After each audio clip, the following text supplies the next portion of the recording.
Hello प्यारे बच्चों, स्वागत है आप सभी के एक नई वीडियो में। आज की वीडियो में हम स्टार्ट कर रहे हैं कक्षा 9th की गणित को। कक्षा 9th की गणित उन सभी स्टूडेंट के लिए बहुत इंपॉर्टेंट है जो कि क्लास 8 के एग्जाम को पास कर चुके हैं या आप पास करने वाले हैं, क्योंकि अभी से अगर आप इसकी तैयारी करते रहेंगे तो क्लास 9th में आप सभी 2 बार इसको पढ़ सकते हैं। एक बार अभी से पढ़ेंगे और एक बार लास्ट में रिविजन कर लेंगे। इसलिए आज से ही आपको क्या करना है, क्लास 9th की तैयारी में लग जाना है। तो आज से मैं आप सभी को क्लास 9th के सॉल्यूशंस को प्रोवाइड करने जा रहा हूं। ऑलरेडी मैंने इस चैनल पर 6 से लेकर के 8 तक के सॉल्यूशंस को प्रोवाइड कर रखे हैं, जिसके अंदर 6 और 7th के सॉल्यूशंस अभी कंप्लीट नहीं हुए, उनको मैं धीरे धीरे कंप्लीट करते हुए चलूंगा। वैसे आपका जो ये 9th क्लास का है, इसके सॉल्यूशंस रुकेंगे नहीं, डेली आपको इसके सॉल्यूशंस अब मिलने वाले हैं। तो इसी बात पर लाइक कर दीजिएगा और चैनल पर पहली बार आए हो तो नेक्स्ट वीडियो देखने के लिए सब्सक्राइब कर लीजिएगा। तो यहाँ पर पहला चैप्टर जो आपका है संख्या पद्धति, तो इसके अंदर आप सभी को जितने भी इम्पोर्टेंट टॉपिक आएंगे उसको मैं इसी के अनुसार, क्वेश्चन के अनुसार ही बताते रहूंगा। ठीक है, मेरा यही रूल है कि मैं आपको पहले नहीं बताता हूँ। ठीक है, जब क्वेश्चन आता है तब मैं वहां पर आपको समझाकर बताता हूँ, तब आपको ज्यादा समझ में आता है कि यहाँ पर आखिर किस फॉर्मूले का प्रयोग किया जाता है, कैसे आएगा। ठीक है, बहुत सारे टीचर रहते हैं पहले ही बता देते हैं, तो वहां पर आप सभी कंफ्यूजन में रहते हैं कौन सा फॉर्मूला लगेगा। तो ऐसा मैं नहीं करूंगा, आपको एक्सरसाइज बताऊंगा, उसके बाद जो जो इंपॉर्टेंट चीजें हैं उनको मैं इसी के साथ बताते चलूंगा। ठीक है, तो चलिए सबसे पहले हम पहला क्वेश्चन पढ़ते हैं और देखते हैं इसके अंदर हमको क्या करना है। तो पहला क्वेश्चन आप सभी को दिया गया है बच्चों, क्या शून्य एक परिमेय संख्या है? तो आपको बताना है शून्य एक परिमेय संख्या है। क्या इसे p बटे q के रूप में लिख सकते हैं, जहां p और q पूर्णांक है और q डज नॉट इक्वल 0। इसका मतलब है आपसे पूछ रहा है शून्य मतलब 0। ठीक है, 0 देख रहे हो ना, ये 0 क्या एक परिमेय संख्या है? तो आपको अब सोचना होगा परिमेय संख्या आखिर किसे कहते हैं। तो चलिए कॉपी पर चलते हैं, सबसे पहले समझते हैं परिमेय संख्या क्या होती है और अपरिमेय संख्या क्या होती है। जब तक आप परिमेय और अपरिमेय में अंतर नहीं समझेंगे तब तक आप इसे नहीं कर सकते हैं सॉल्व। ठीक है, तो चलिए कॉपी पर चलते हैं और समझते हैं बढ़िया तरीके से। तो यहाँ पर सबसे पहले आइए अब समझते हैं परिमेय संख्या को। ठीक है, तो यहाँ पर डेफिनेशन अगर आप याद करेंगे तो बहुत लंबी होगी। मैथ के अंदर वैसे भी एग्जाम में आपको कभी भी क्वेश्चन के अंदर डेफिनेशन नहीं पूछी जाती, उसकी परिभाषा नहीं पूछी जाती है। ठीक है, तो यहाँ पर मैं आपको डायरेक्ट समझाने की कोशिश करूंगा और इस तरह से समझाऊंगा ताकि आपको एक एक चीज समझ में आ जाए। देखिए, परिमेय संख्याएं हम उन संख्याओं को कहते हैं जिसे हम p बटे q के रूप में लिख सकते हैं।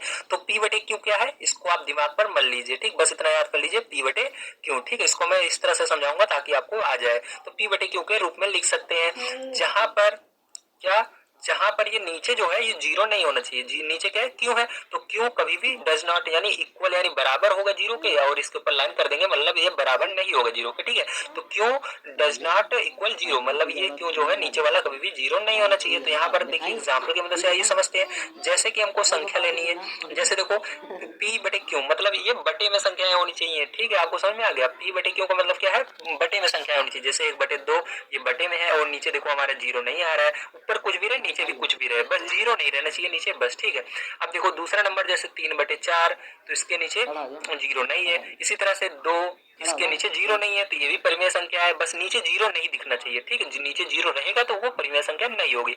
जैसे -8, तो इसके नीचे भी 0 नहीं है, ये भी क्या है आपकी परिमेय संख्या है। तो आप बोलोगे सर इसके नीचे तो केवल ये तो एक ही है, बटे में कहाँ पर है, तो याद रखिएगा जिसके नीचे कुछ नहीं रहता उसके नीचे एक मान सकते हो ना, तो इसके नीचे एक मान लोगे, तो यहाँ पर 0 नहीं है, एक है। ठीक, इसी तरह से जब आप देखोगे 0, अब आप बारी आती है आपके क्वेश्चन की, जो आपका क्वेश्चन है। ठीक है, क्वेश्चन में क्या कह रहा है, 0 परिमेय संख्या है कि नहीं, तो देखो इसके नीचे 0 नहीं रहना चाहिए, ऊपर भले ही 0 रहे। क्या कह रहा है, ऊपर भले ही यहाँ पर 0 रहे लेकिन यहाँ पर नीचे नहीं रहना चाहिए, क्यों की जगह नहीं रहना चाहिए। तो हमारा जो ये 0 है ये कहाँ पर है, ऊपर है, तो नीचे नहीं है, नीचे क्या है, एक है। ठीक है, तो इस तरह से आपको पता लगा कि हाँ ये सब क्या है, परिमेय संख्या है। आइए अब जानते हैं अपरिमेय संख्याएं किसे कहते हैं। ठीक है, तो देखिए अपरिमेय संख्याएं, तो अपरिमेय संख्याएं भी आपको समझना जरूरी है, क्योंकि मान लीजिए आपको आ गया एग्जाम में तो आप कंफ्यूज हो जाएंगे ना, परिमेय संख्याएं कैसे होती हैं और अपरिमेय संख्याएं कैसे होती हैं, तो उसको भी समझ लीजिए। देखिए अपरिमेय संख्याएं जो होती हैं उन्हें हम क्या करते हैं, p बटे q के रूप में नहीं लिख सकते हैं। ठीक है, तो p बटे q के रूप में जिसे नहीं लिख सकते हैं उसे हम क्या कहते हैं, अपरिमेय संख्या कहते हैं। और यहाँ पर भी जो है q डज नॉट इक्वल 0 होता है। तो ठीक है, तो याद रखिएगा, लिखिएगा इन संख्याओं को, इन, ठीक है इसको थोड़ा लिख देता हूँ, इन संख्याओं को हम p बटे q के रूप में नहीं लिख सकते। अब एग्जाम्पल आइए समझते हैं, रूप में नहीं लिख सकते। ठीक है। और यहाँ पर भी जो ये क्यों है नीचे वाला, ये जीरो नहीं होना चाहिए इसके अंदर भी, ठीक है, ध्यान रखिएगा। अब पी बटे क्यू के रूप में इसको नहीं लिख सकते, तो ऐसे दिमाग में सोचिए कौन सी संख्या है जिसको हम पी बटे क्यू के रूप में नहीं लिख सकते। तो आप कहोगे सर कोई संख्या बच ही नहीं रही, क्योंकि यहाँ पर मैंने जीरो भी ले लिया, माइनस 8 भी ले लिया, माइनस वाली संख्या भी ले ली, जीरो भी ले ली, और प्लस वाली संख्या भी एक ले लेते हैं। जैसे देखिए यहाँ पर लिया था ना मैंने 2, तो एक और ले लेते हैं 10, तो इसके नीचे भी देखिए एक हो गया। तो ये सब परिमेय में आती है। अब अपरिमेय वो होती है जिसके अंदर अंडर रूट रहता है। क्या रहता है? अंडर रूट लगा रहता है। ये इसको क्या बोलते हैं? अंडर रूट बोलते हैं, रूट बोलते हैं। बहुत सारे बच्चे इसको रूट भी पढ़ते हैं, बहुत सारे टीचर बताते हैं या अंडर रूट भी बोलते हैं, ठीक। तो अंडर रूट सही इसका प्रोहेंशन है, ठीक है, इसको अंडर रूट ही बोला जाता है। तो इसके नीचे अंदर अगर कोई भी चीज रहेगी, अगर 2 रहेगा तो ये, जैसे देखो आप कहोगे सर अंडर रूट 4 क्या परिमेय संख्या है या अपरिमेय संख्या है? तो ये गलत है, ये अपरिमेय संख्या नहीं है। क्यों? क्योंकि इसका जब आप वर्गमूल निकालोगे तो वो 2 आएगा। क्या आएगा? वर्गमूल 2 आएगा। तो ये क्या हो जाएगी? 2 एक परिमेय संख्या हो जाएगी, ठीक। तो ये नहीं होगा आपका, ये गलत है। जैसे अंडर रूट 3 है, ठीक है, अंडर रूट 5 है जिसका वर्गमूल नहीं होता, ठीक है, तो इन सब का वर्गमूल नहीं होता है। तो देखिए यहाँ पर ये सब हो गया। तो अंडर रूट 6 है, इसका भी वर्गमूल नहीं होता है। तो ये सारी क्या संख्या है? परिमेय अपरिमेय संख्या है। और इसी के अंदर एक पाई जो होती है ये भी अपरिमेय संख्या होती है। क्या होती है? पाई भी अपरिमेय संख्या होती है, ठीक है, ध्यान रखिएगा। चलिए अब चलते हैं हम अपने सेकंड नंबर क्वेश्चन पर। तो आपको क्या लिखना है? आपका आंसर में क्या लिखना है? चलिए उसको भी मैं बता देता हूँ। तो आंसर में आपको पहले क्या लिखना है? हाँ, 0 1, ठीक है, परिमेय संख्या है,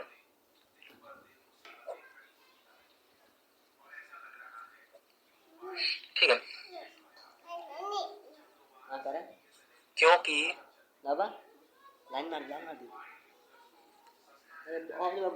ठीक है, क्योंकि हम इसे पी बटे क्यों के रूप में लिख सकते हैं, है ना, लिख सकते हैं ना, मैंने बताया ना यहाँ पर लिख सकते हैं। तो देखिए कैसे लिख सकते हैं, इसको बाद में आपको दिखा भी देना है यहाँ पर, ठीक, ब्रैकेट के अंदर। जैसे हम लिख सकते हैं 0 बराबर, ठीक है, कैसे लिख सकते हैं? 0 बराबर 0 बटे 1 लिख सकते हैं। तो यहाँ पर देखिए ये क्या है ऊपर वाला आपका, ये पी है, ये क्यों है, ठीक है। तो इसलिए ये क्या हो जाएगी आपकी अपरिमेय संख्या, सॉरी परिमेय संख्या हो जाएगी, ठीक है। तो इस तरह से आपको लिखकर दिखाना हो रहता है। तो यहाँ पर समझ में आया प्यारे बच्चों आप सभी को? Very good. इसी तरह से आपको करना है, ठीक है। इतना मत लिख दीजिएगा, बस इतना ही लिखना है, ठीक है। आपको ये आंसर है आपका, ये तो मैंने समझाने के लिए बताया, ठीक है, बस इतना ही आपको लिखना है। हाँ, 0 एक परिमेय संख्या है, क्योंकि हम इसे पी बटे क्यों के रूप में, क्योंकि यहाँ पर लिख सकते हैं। फिर 0 बराबर दिखा दीजिएगा। ये ऊपर वाला क्या है आपका? ये पी है, ठीक है, यहाँ पर लिख दीजिएगा। ऊपर वाला पी है, नीचे वाला क्यों है, ठीक है। और यहाँ पर आपका नीचे वाला 0 भी नहीं है, ठीक है। तो ये हो गया आपका, समझ में आ गया। चलिए अब चलते हैं सेकंड नंबर क्वेश्चन पर और उसको समझते हैं। तो देखिए प्यारे बच्चों सेकंड नंबर क्वेश्चन आप सभी को दिया गया है 3 और 4 के बीच में 6 परिमेय संख्याएं ज्ञात कीजिए। ध्यान से समझिएगा क्वेश्चन को, फिर से पढ़िए। 3 और 4 किसके बीच में? 3 और 4 के बीच में 6 परिमेय संख्या ज्ञात करना है। तो बहुत आसान है, ठीक है। तो देखिए इसको निकालना बहुत आसान है। आपको जब इस तरह से प्रश्न मिलेगा तो मैं आपसे वादा करता हूँ अगर आप इस वीडियो को ध्यान से समझ रहे होंगे तो आपको कोई दिक्कत नहीं आने वाली है, ठीक है। अब कितनी परिमेय संख्या ज्ञात करनी है? आपको 6 करनी है, ठीक। तो लिखेंगे हमें 3 व 4 के बीच में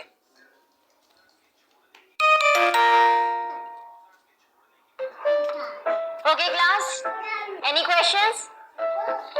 मैम के बीच में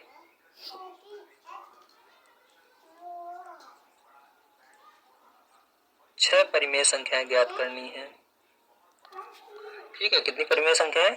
6 परिमेय संख्याएं ज्ञात करनी है,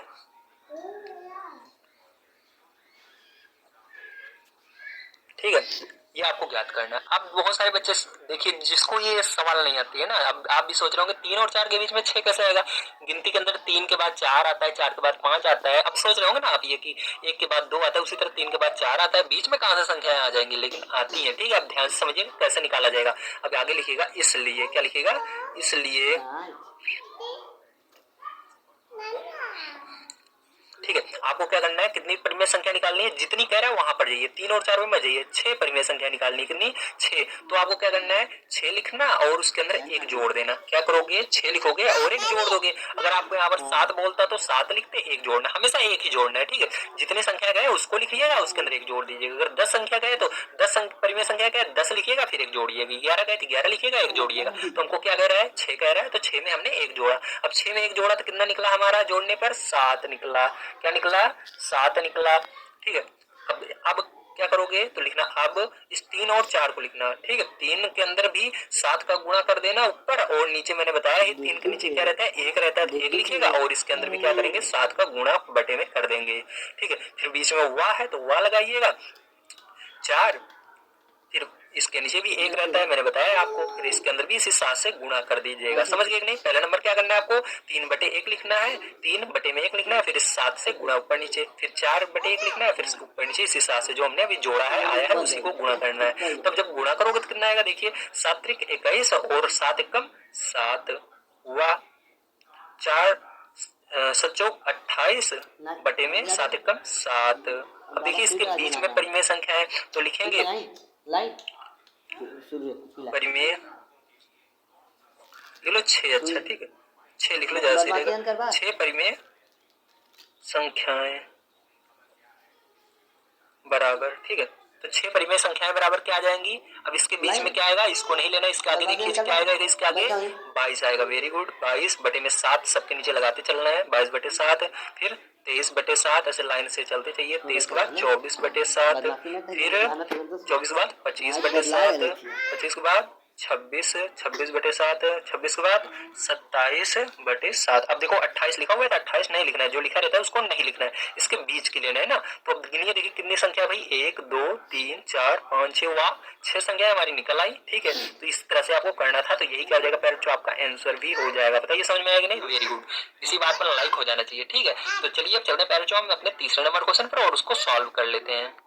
तो देखिए प्यारे, जो आप सभी का तीसरा नंबर क्वेश्चन दिया गया है, 3/5 और 4/5 के बीच 5 परिमेय संख्याएं ज्ञात कीजिए। क्या करना है आपको, 3/5 और 4/5 के बीच में कितनी संख्या ज्ञात करना है, 5 परिमेय संख्याएं। तो फिर से आपको बिल्कुल उसी तरह लिखना है, तो यहाँ पर मैंने लिख लिया है। क्या लिखना है, हमें 3/5 और 4/5 के बीच में कितनी परिमेय संख्या ज्ञात करनी है, वेरी गुड 5 परिमेय संख्या ज्ञात करनी है। इसीलिए हम क्या करेंगे, पहले 5 परिमेय संख्या ज्ञात करनी है तो उसी 5 को लिखेंगे और उसके अंदर क्या करेंगे, 1 जोड़ेंगे। तो जोड़ने पर जो आएगा उसी का क्या करना है, इन दोनों में गुणा करना है, ऊपर नीचे जोड़ने पर 6 आया। अब इन दोनों को लिखेंगे, तो 3/5 मैंने लिखा और इसके ऊपर नीचे देखिए यहाँ पर 1 लगाने की जरूरत नहीं है क्योंकि नीचे 5 पहले से लिखा हुआ है, ठीक है। जब नीचे कुछ न लिखा रहे तो वहां पर 1 लगा दिया कीजिए, ठीक है। चलिए अब देखिए यहाँ पर क्या करेंगे, 6 का गुणा ऊपर नीचे कर देंगे, 6 का गुणा ऊपर नीचे कर दिया और लगाएंगे। अब इसके अंदर क्या करेंगे, इसके अंदर भी 4/5 लिखेंगे, है ना। अब इसके अंदर भी ऊपर नीचे 6 का गुणा कर देंगे। तो यहाँ पर देखिए गुणा करते हैं तो 6 18 हो जाएगा और यहाँ पर 6 30 हो जाएगा, ठीक है। और यहाँ पर लिखेंगे, उसके बाद क्या करेंगे, यहाँ पर देखिए 6 24 हो जाएगा और 6 30 हो जाएगा, ठीक है। अब आपको इसके बीच की परिमेय संख्या निकालनी है, तो यहाँ पर लिख देना 5 परिमेय संख्याएं होंगी या बीच की 5 परिमेय संख्याएं होंगी, ठीक है। तो परिमेय संख्याएं, बीच की 5 परिमेय संख्याएं कौन कौन सी होंगी आपकी, तो इसके बीच में देखिए क्या आएगा, 18 का आगे 19 आता है, फिर क्या आता है 20 आता है, फिर क्या आता है 21 आता है, फिर क्या आता है 22 आता है, फिर क्या आता है 23 आता है, लेकिन 24 नहीं लिखना है। अब सबके नीचे 30 भी लगा देना है, तो 30 30 30, ठीक है 30 और 30। तो समझ में आ गया, वेरी गुड। अब देखिए 5 परिमेय संख्याएं नहीं, गिन लीजिए 1 2 3 4 5, हाँ ये तो 5 है, तो यही क्या हो जाएगा, आंसर हो जाएगा, ठीक है। ध्यान रखिएगा। तो यहाँ पर प्यारे जो हमने समझा 3 तक के क्वेश्चन को, एक लास्ट क्वेश्चन आपका 4 नंबर का बचता है जो कि बहुत इंपॉर्टेंट है, इसको समझना बेहद जरूरी है। तो आइए इसको पढ़ते हैं और इसको समझते हैं, ठीक है, बढ़िया तरीके से हम।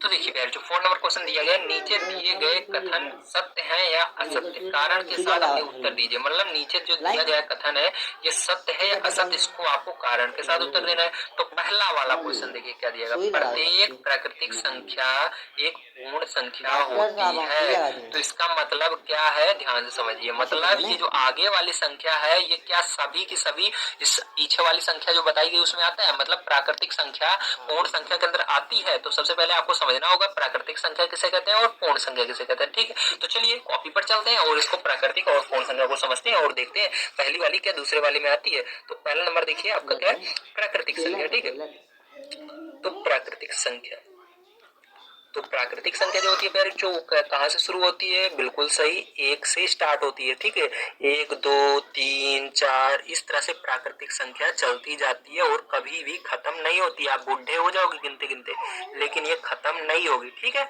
समझ गए, ये हो गई प्राकृतिक संख्या। अब दूसरा है इसके अंदर पूर्ण संख्या। ठीक, क्या है, पूर्ण संख्या। तो पूर्ण संख्या जो होती है पैर, जो इसको ध्यान समझिए। ठीक है, तो पूर्ण संख्या, जो पूर्ण संख्या होती है पैर, जो ये कहाँ से शुरू होती है, ये आपकी 0 से शुरू होती है। कहाँ से शुरू होती है, 0 से, फिर 1 2 3 4। ठीक है, ध्यान रखिएगा, पूर्ण संख्या कहाँ शुरू होती है, 0 से। अब देखो ये भी आप गिनते जाओगे बुढ़े हो जाओगे, लेकिन ये कभी खत्म नहीं होने वाले। ठीक है, समझ गए। चलिए अब देखिए इसके अंदर क्या करना है, आपको देखना है ये जो पहला बोला गया है ये क्या सब के सब इसके अंदर आ रही है। देखो 1 2 3 4, हाँ 1 2 3 4 आ रहा है, तो ये इसके अंदर जाए जो रहे, इससे मतलब नहीं है हमको। ठीक, नीचे वाले में 0 है, इसके अंदर नहीं है, इससे मतलब नहीं है। बस ऊपर जो चीज लिखी है पूरी की पूरी इसके अंदर रहनी चाहिए। उसके अलावा इसमें कुछ और भी रहे तो नीचे वाले में उससे हमको मतलब नहीं रहता है, बस ऊपर वाली इसके अंदर रहनी चाहिए। ठीक है, तो चलिए देखिए 1 2 3 4 और ये कभी समाप्त नहीं होती, 1 2 3 4 ये कभी समाप्त नहीं होती, मतलब ये या ऊपर वाली पूरी की पूरी इसके अंदर आ रही है, तो इसका मतलब ये क्या होगा, सत्य होगा। ठीक, क्या होगा, सत्य होगा। ठीक है, ध्यान से समझ लीजिएगा। ठीक है, तो ये क्या होगा आपका पहला सत्य होगा। अब सेकंड वाला देखिए, सेकंड नंबर सत्य है ऐसा, तो उसको आइए समझते हैं।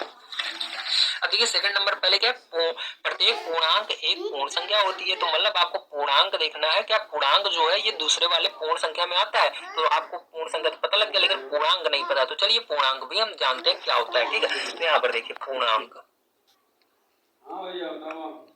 तो जो प्यारे बच्चों पूर्णांक होता है वो आपका कहाँ से स्टार्ट होता है, जी हाँ, वो आपकी प्लस वाली संख्याएं और 0 और माइनस वाली संख्याओं को मिलकर पूर्णांक बनता है। तो यहाँ पर देखिए ये इधर भी माइनस की तरफ जाए जितना चलेगा ये कभी खत्म नहीं होगा। माइनस की तरफ गिनते जाओगे, -1 -2 -3 -4 -5, इस तरह से -1000 -10 लाख -10 करोड़ माइनस ऐसे गिनते जाओगे, कभी खत्म नहीं होगा। ठीक है, तो ये माइनस वाली संख्या रहती है इसके अंदर, ये भी कभी इस तरह से चलती जाती है, कभी खत्म नहीं होती। और इसके अंदर 0 भी रहता है और ये प्लस की तरफ भी चलती जाती है, मतलब ये दोनों साइड चलती है। ठीक है, आगे पीछे दोनों साइड चलती है, माइनस वाली संख्याएं लेती हैं और प्लस वाली संख्याएं भी लेती है और 0 को भी लेती है। समझ गए, तो ये होता है पूर्णांक। और पूर्ण संख्या तो मैंने आपको बता दिया था, फिर से बता देता हूँ।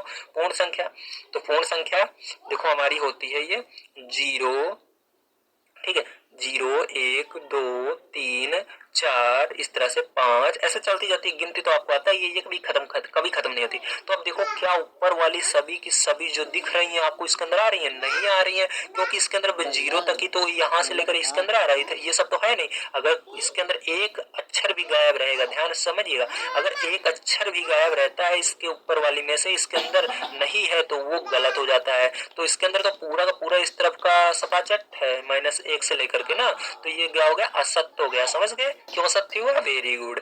तो इसके अंदर ये नहीं है माइनस वाली संख्या, इस नीचे वाली पूर्ण संख्या। I had multiple choices for English test. I had a deadline approaching. It was very affordable for me.